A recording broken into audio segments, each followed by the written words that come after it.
Good evening. Actually ఇది నా office. Present నేను యాజ్ అ విజిటింగ్ సైంటిస్ట్గా చేస్తున్నటువంటి ఆర్పాయిలో నాకు ఈ క్యాబిన్ అలాట్ చేశారు. Anyway, so I'm actually video ఎందుకు చేస్తున్నా అంటే I want to share something with you regarding Rekkachatu Aakasam అనే నవల గురించి. సో ఇటీవల కాలంలో చదివినటువంటి ఒక మంచి నవల ఏదన్నా ఉంటే, ఒక సాటిస్ఫై అయిన నవల ఏదన్నా ఉంటే రెక్కచాటు ఆకాశం మాత్రం. అది సుజాత వెల్పూరి గారు మరి ఉమా నూతకి గారు రచించిన పుస్తకం. బై 2025 అనుకుంటా అది పబ్లిష్ అయింది. ఎగ్జాక్ట్లీ పబ్లిషర్స్ నేమ్ అంత గుర్తులేదు, but one of the best book. స్త్రీ యొక్క సామాజిక స్థితిగతులు ఏంటి, వాళ్ళ యొక్క పరిస్థితులు ఏంటి, ఒక స్త్రీ చదువుకుంటే లాభాలు ఏంటి, ప్లస్ స్త్రీ యొక్క పరిస్థితులు ఏ విధంగా ఉన్నాయి సొసైటీలో అన్నది చాలా విపులంగా విశదీకరించిన పుస్తకం ఏదైనా ఉంటే మాత్రం అదొకటని చెప్పుకోవచ్చు. అంటే నాకు బాగా నచ్చింది ఆ పుస్తకం.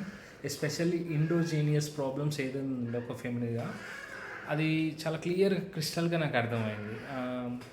ప్లస్ ఎస్పెషల్లీ ఇంకా కొన్ని అంటే ఇవాళ రేపు భార్యాభర్తల మధ్యలో కొన్ని జరుగుతున్న సంఘటనలు ఏదైతే ఉందో, ఎస్పెషల్లీ ఫెర్టిలిటీ ప్రాబ్లమ్స్, అది కూడా one of the main cause అని చెప్పుకోవచ్చు కొంత డైవర్స్ దానికి. సో దాని నుంచి ఎటువంటి సమస్యలు, పరిష్కారాలు ఓవర్కమ్ చేయాలి ఆ ఛాలెంజెస్ని అన్నది కూడా ఆ బుక్ చాలా చాలా క్లియర్గా ఎక్స్ప్లెయిన్ చేసింది. అంటే నేను చాలామంది రికమెండ్ చేసిన మా ఫ్రెండ్స్ కొంతమందికి ఆ చదవండి అనేసి. One of the best book. నాకు టైం ఉంటే మాత్రం definitely I'm going to right A review on that, but I like it so much. ఎందుకంటే అలాంటి పుస్తకాలు ఎస్పెషల్లీ ఇఫ్ యూ సీ, నేను క్లోజ్లీ అబ్జర్వ్ చేస్తే కొంత వెస్టర్న్ ఉమెన్ ఫెమినిజం బుక్స్ చదివాను. Plus example the second sex అని ఇంకా కొన్ని కొన్ని ఉన్నాయి. అవి చదివినప్పుడు కొంత అంటే అఫ్కోర్స్ మన ఇండోజీనియస్ ఫెమినిజం కొంత వెస్టర్న్ ఫెమినిజంకి different kind of variations with in the space and టైంలో చేంజ్ అయ్యి ఉండొచ్చు maybe.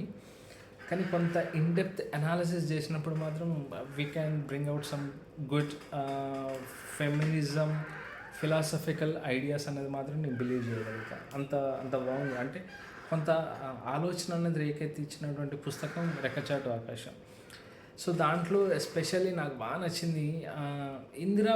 Indira one of the main character in that book. I appreciate literally how she overcome the challenges and how she came out as a great women అన్నది చాలా inspire అనిపించింది. But over in between ఆ పుస్తకంలో పరిమళ లాంటి స్త్రీలు ఎంతోమంది ఏ విధంగా చనిపోయారు, ఏ విధంగా బాధపడుతున్నారు, ఏ విధంగా ఉన్నారు అన్నది నిజంగా నాకు పరిమళ చనిపోయినప్పుడు ఆ పుస్తకంలో నిజంగా నా కళ్ళలో నీళ్ళు తిరిగినాయి. That is one of the my sensitive time.